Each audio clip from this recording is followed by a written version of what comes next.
Today we observe the red fox in the wilderness, a quite majestic creature, really.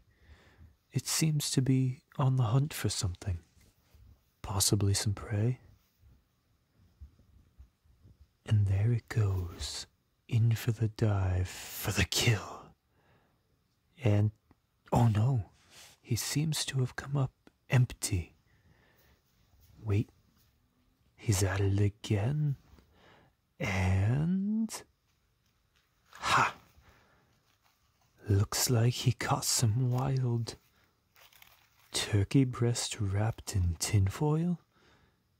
Well, at least this little bugger won't go to bed hungry tonight.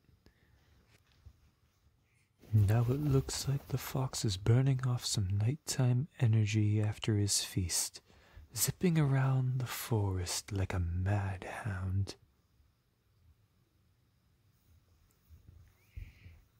And now it's hopping?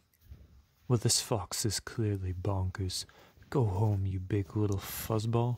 You're clearly not meant for the outdoors just yet.